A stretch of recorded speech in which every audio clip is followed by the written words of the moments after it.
dads get to do everything independently. You're gonna go work on your truck? Don't worry, I'll watch the kids. You're gonna go mow the grass? I got the kids. You're gonna go work down the shed on whatever the heck you do down there? Kids can stay in with me. But you want a clean house to live in? You want all your clothes washed? You want food to fill your belly? Don't worry, I'll do it with a baby on my hip and a toddler screaming hanging onto my leg. It'll be all right. Man, that's just mean. That's mean, man. Hold up, sister. I'm a little confused here. You're complaining that you have to watch the kids while pushing a few buttons on a laundry machine. He's out there fixing up the truck to ensure that you guys have reliable transportation, and he's mowing the lawn. And these two things are going to drive you nuclear if they are not done. And you still have the nerve to complain about boiling up some pasta?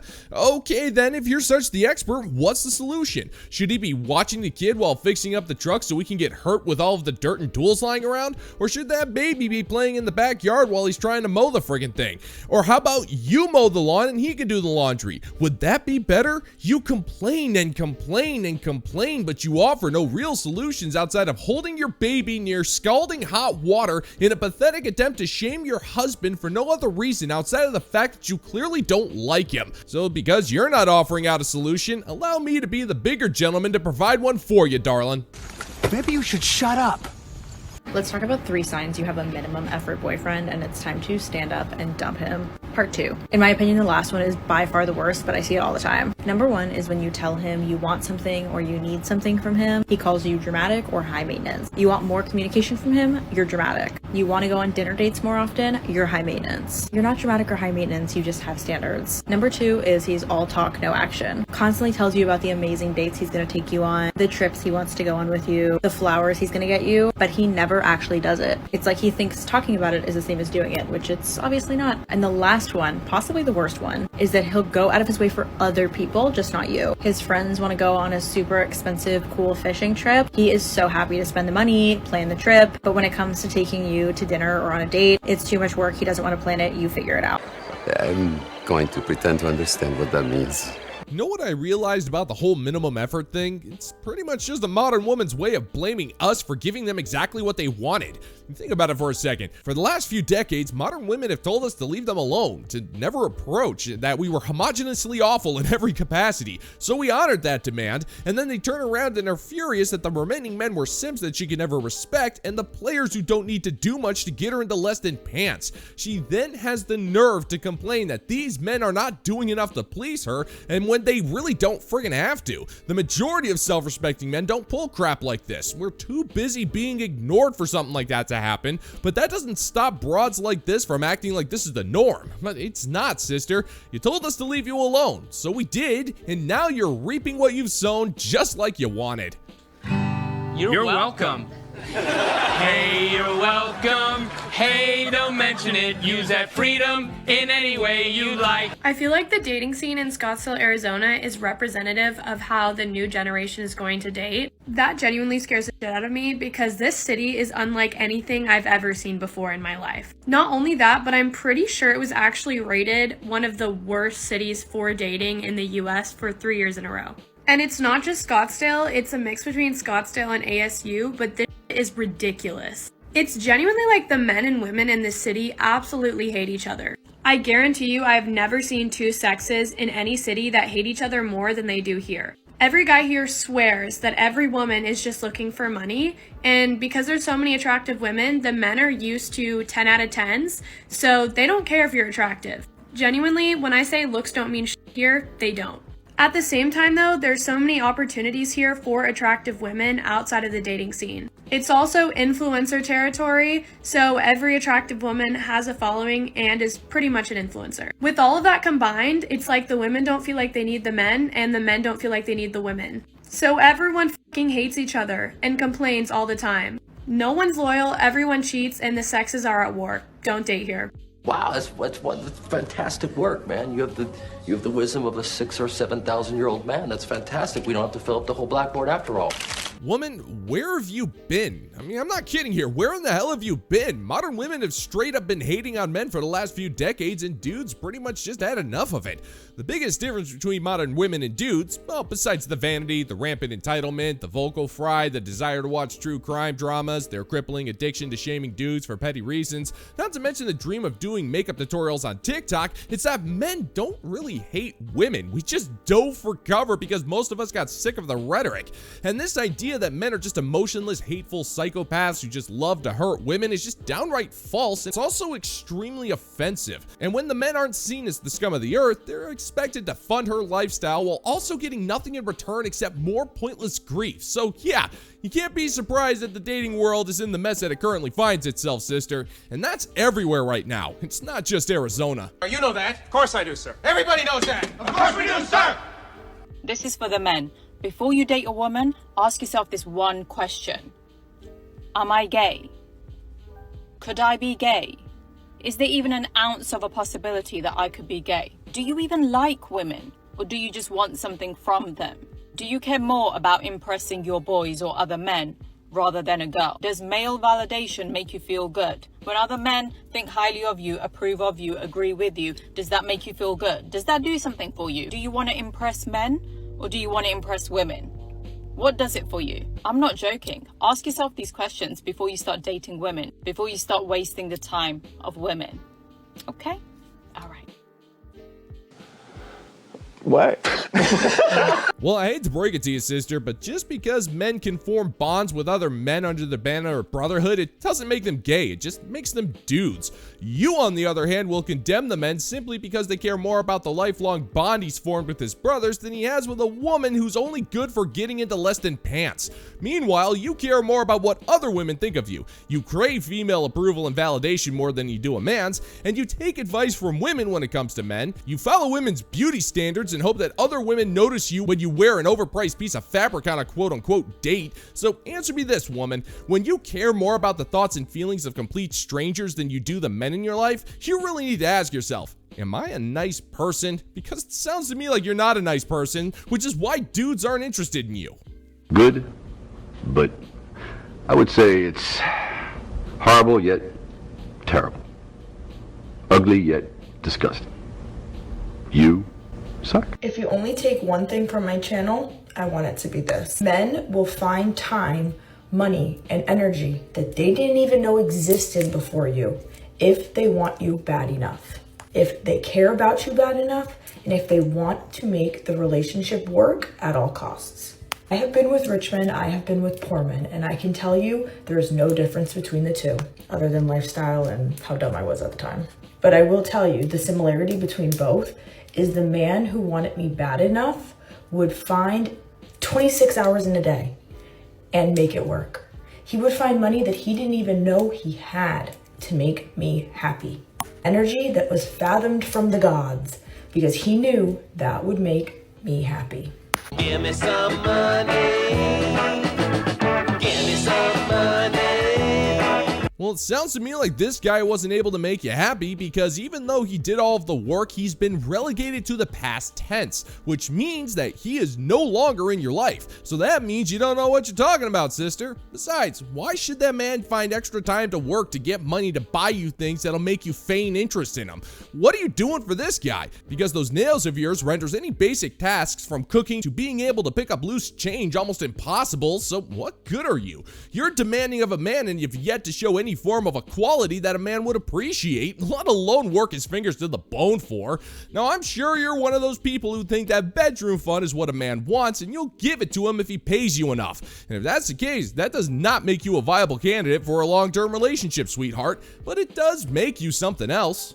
That's why I praise the Lord for prostitutes. So if a man is not meeting you at the level of which you expect, and it is a mutual respect for each other, and you're noticing he has some shortcomings, he's not really building himself up, he's not making the time, he's not taking you places that he knows would make you happy. And this isn't really about going luxury places or anything like that, but just making things happen for you in general.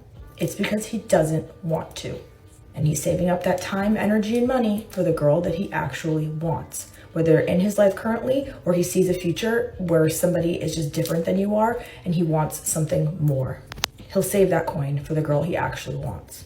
So don't let these men convince you that they don't have it. Even the men that don't will find it. Trust me, they will find it. They will make it work. They will take that extra job. They will take those extra hours if it means making you happy and making the relationship work. I hope that helps. We do have this money. Hold up, so you mean to tell me that a man has a relationship slush fund for a woman that he actually wants? Hey lady, have you seen the rent rates in God's America right now? Why would that man save money to spend on a woman when he's busy trying to live his life in a world that's populated by people who actively hate him? If a man is working overtime or getting an extra job or saving up that 82 cents he found in his couch, then he's going to spend it on essentials that he needs to live, not on a woman who thinks that getting run through by Chad, Tyrone, Raphael, Marco, Gavin, Pookie, Ray Ray, Chang, Wang, Takeda, Butch, and Sundance makes her a relationship expert. And any money that's left over is probably going to things that he enjoys in life, things that give him peace, be it video games, some form of a sports ball, or fixing up his Camaro. Because I can assure you, sister, if a woman wants to be in a dude's life, she's not going to care about the bankroll, which is why she is considered high value and why calling you low value would be a freaking compliment. And I'm not interested in complimenting you, sweetheart. I'd rather compliment all of the fine members of the Bounty Board over on Patreon for their support of this channel. These are some of the best damn patrons a schmuck like me could ever ask for, and your support is the stuff of legend. All hail! And if you're interested in supporting the channel, check out the Bounty Board over on Patreon, where $5 a month gets you access to exclusive content you're not going to find on YouTube. One thing I think that many guys are not fully up to speed on yet with dating is that it is a worst case outcome for women to end up with a bad partner than it is for them to end up alone. Like, ending up alone is not a threat. And that ending up alone, you make it sound like we're alone in the world with nobody around us. What it really means is that we're not married to someone. So we can have plenty of friends, we can have plenty of lovers, we can have plenty of mentors and family and coworkers and pets. Oh my God, like there are so many worse things than ending up in a life where you have amazing connections and fruitful relationships with people of your choosing that just don't include being married to a man.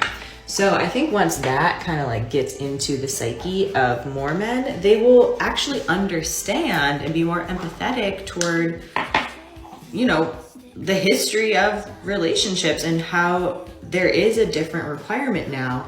Your intellect is as weak as your dollar. Failure is your destiny.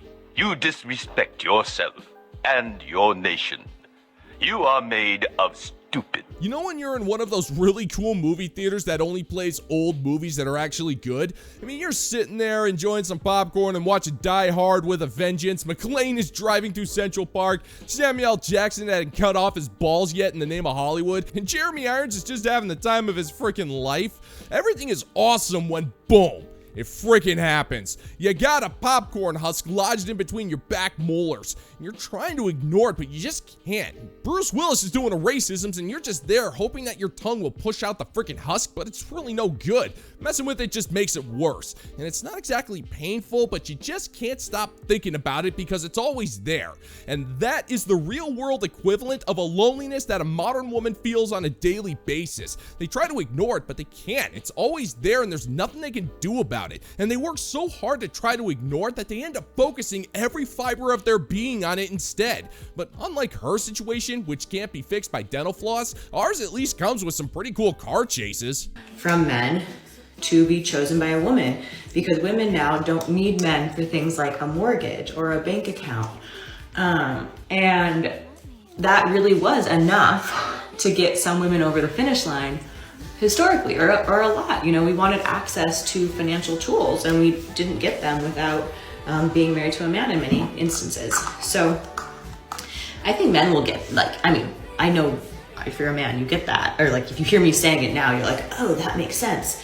And that's why more women are staying single longer, because we are looking for other things like emotional intelligence and intellectual companionship and like baseline respect and safety. That doesn't make sense. Money, huh? So that's your principal argument. All right, sure, I'll play along. You say that because you have money, you don't need a man. But what happens if there's a financial collapse? Let's say the market tanks to the point of pure catastrophe. What good is your money then? Hell, it applies to all sorts of scenarios. What if your part of the city has a massive crime wave or a full-on riot? What about a hurricane or a massive blackout or whenever Taylor Swift comes to town? Sure, you'll flock to a man and beg him to keep you safe, but why should he? Your number one attribute is completely worthless to him, and he's not going to bother protecting you because he's too busy protecting the people that actually matter. Family, friends, that one dude who knows how to make an awesome gyro. He's not going to risk his life to protect a woman who looked down on him when things were hunky-dory. That dude knows your true colors, darling, and that shade of black is so terrifying he swore off human pair bonding forever. And care and concern for our well-being and shared partnership and home responsibilities.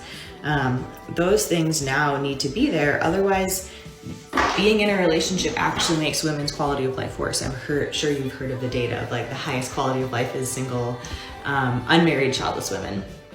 And so it's not an attack on men, it's an illumination of what the dynamics and incentives have been historically, like logically, economically, and showing that those incentives have changed. And so now for partnerships to happen, there has to be a different kind of value on the side of what a man is bringing to the table. And I'm not saying that there are no good men at all. There are lots of great men out there. And also there are many men who maybe aren't offering the things that would actually improve a woman's life. So women are not going to choose them.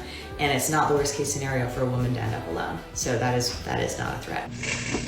Ooh, yeah. I'm gonna have to go ahead and sort of disagree with you there. Oh, wow, you are a special kind of dense. So I'll explain it to you using the royal metaphor. You live in a village with a peasant orphan boy, and every day you give this kid crap for not being good enough. You shame him, you call him names, you emasculate him by bragging about how all of the studly bachelors want a piece of you. And then, after a botched assassination attempt on the orphan's life, he finds out that he's the true heir to the kingdom's throne. He trains up, he sharpens his blades and his mind, he gets all sorts of jacked, he gets a sweet-looking sword and some badass-looking armor, and for years he rose up in rebellion to overthrow the king. I'm not sure if the king is evil or not, but it really doesn't matter for this metaphor. And after defeating the armies and killing the king, he is now crowned himself. And this took years. So you enter into the castle and walk right up to the throne room and tell this king that you now deem him worthy to be with you. Sister, that king is going to lock you up in the dungeons for the crime of regal insolence, while he gets his pick of the litter of the chicks that look like the women on Game of Thrones back before the show started to suck. And in the Seven Kingdoms, trust me, sister, you ain't even worth a bowl of brown in King's Landing.